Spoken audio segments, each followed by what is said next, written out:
Это очень важный урок. Что такое спеллинг?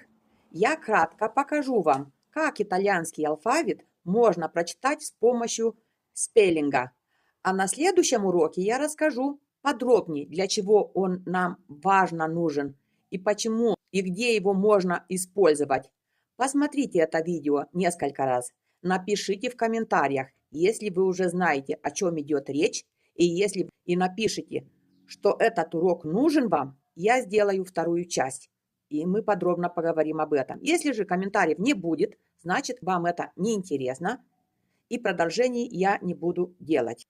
А come Ancona, B Bologna, C Como, D Domodossola, E Empoli, F Firenze, G Genova, H Hotel, I Imola, G Gioli, K Kappa,